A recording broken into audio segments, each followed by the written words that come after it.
Hi, Grandma. It's so good to hear from you again.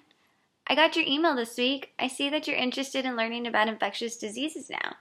That's exactly what we're covering in one of my classes. So let's start off with acute respiratory infections.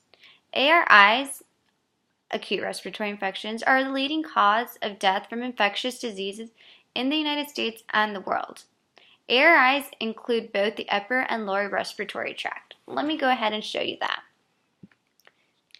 So right here in this picture, we have both the upper and lower respiratory tract. The upper respiratory tract includes the nasal cavity, right here, the pharynx, which is right back here, the larynx in this area, and all three of those make up the upper respiratory tract.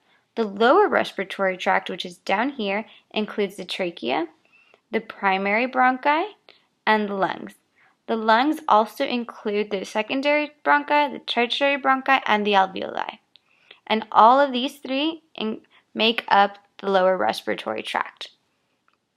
So, ARIs usually last less than 30 days, and most deaths caused by acute respiratory infections are from the lower respiratory tract. So that would be from these down here, the trachea, the primary bronchi, and the lungs.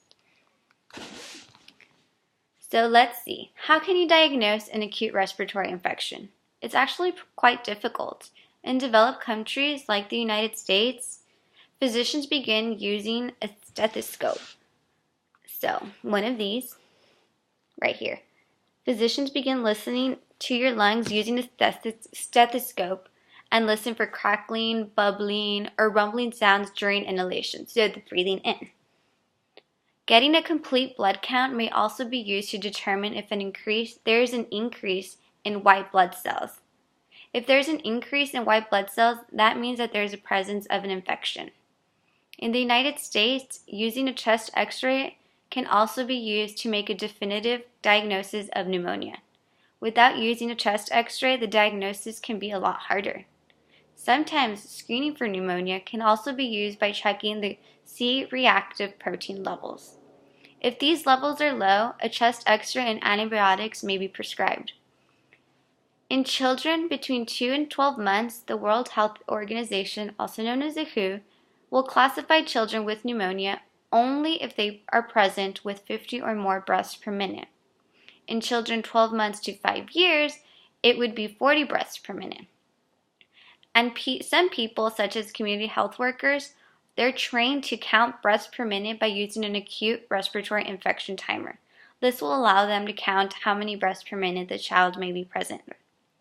In developed countries, it's also common for children under the age of 5 to be diagnosed with having pneumonia by using indrawing or counting the number of breaths per minute. So now to your other question. How can one prevent pneumonia? First of all, it starts by creating a healthy environment. Planning for exclusive breastfeeding for 6 months and providing adequate nutrition beyond those 6 months is necessary. Also, reducing indoor air pollution, such as having affordable clean indoor stoves, can also be used to prevent pneumonia. Always washing your hands is also another good way. Also, according to the WHO, vaccinating against measles, pertussis, otherwise known as whooping cough, Hib, and pneumococcus is the most effective way to prevent pneumonia. They also said that by the prevention of HIV in children, there can be a 2% reduction in child deaths from pneumonia. Zinc supplementation for children having diarrhea can also reduce deaths in children from pneumonia. I hope this clarifies some of your questions, Grandma. If you think of any more or you'd like for me to explain anything else, you know I'm just a phone call or an email away. I hope you have a great week, and I can't wait to see you soon.